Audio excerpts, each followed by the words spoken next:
நெல்லை மகாராஜனே ஒரு stun master வந்து இந்த மாதிரி விஜயகாந்தனே ஒரு ஹீரோ கொஞ்சம் சிலம்பம் கற்றுக் கொடுக்கணும் அப்படின்னு கூப்பிட்டு போனார். அப்போ அப்போ வந்து ஒரு படம் 2 படம் அப்படியே லைட்டாக பண்ணிக்கிட்டு இருக்காரு கேப்டன். அப்போ வந்து என்னை பார்த்தோன்னே அவர் சொன்னார், என்ன சின்ன பையனாக இருக்கானே அப்படின்னு. ஆக்சுவலாக அவரை விட நான் வயசு ஜாஸ்தி, இன்னும் டைட்டாக இருக்கும் பாடி, ரொம்ப சின்ன பையன் மாதிரி இருப்பேன். அதனால் வந்து அவர் சின்ன பையன்னு சொன்னார். அவரும் ராவுத்தர் 2 பேரும் இருந்தாங்க. விஜய் அப்படியே இல்லை கம்பு சுற்றுறது பாரு அப்படின்னாரு.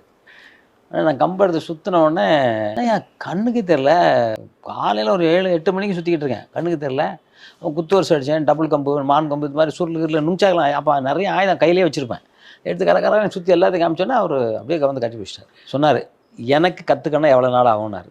சினிமாவுக்குன்னா 1 வாரம் சார், நார்மலாக கற்றுக்கணுன்னா ஒரு வருஷம் ஆகும்.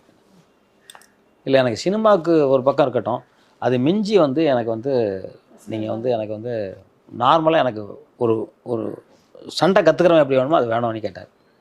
ஓகே சார் அப்படின்னு சொல்லிட்டு அன்றைக்கி பூஜை போட்டு அன்னையிலேருந்து அவருக்கு ட்ரைனிங் கொடுத்தோம்.